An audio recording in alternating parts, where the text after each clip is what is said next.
Ayon sa Surah Al-Imran, and hold firmly to the rope of Allah all together and do not become divided. Mga kapatid, binibigyang diin ng ating relihiyon ang kahalagahan ng pagkakaisa. Hindi natin mararating ang natamasa natin kaginhawaan ngayon sa bangsamoro kung tayo ay nagwatak-watak sa ating kasaysayan.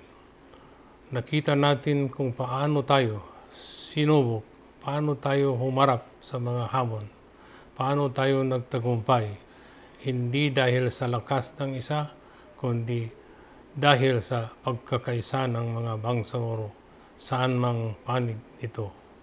Maging ito man ay isa sa mainland provinces o sa island provinces.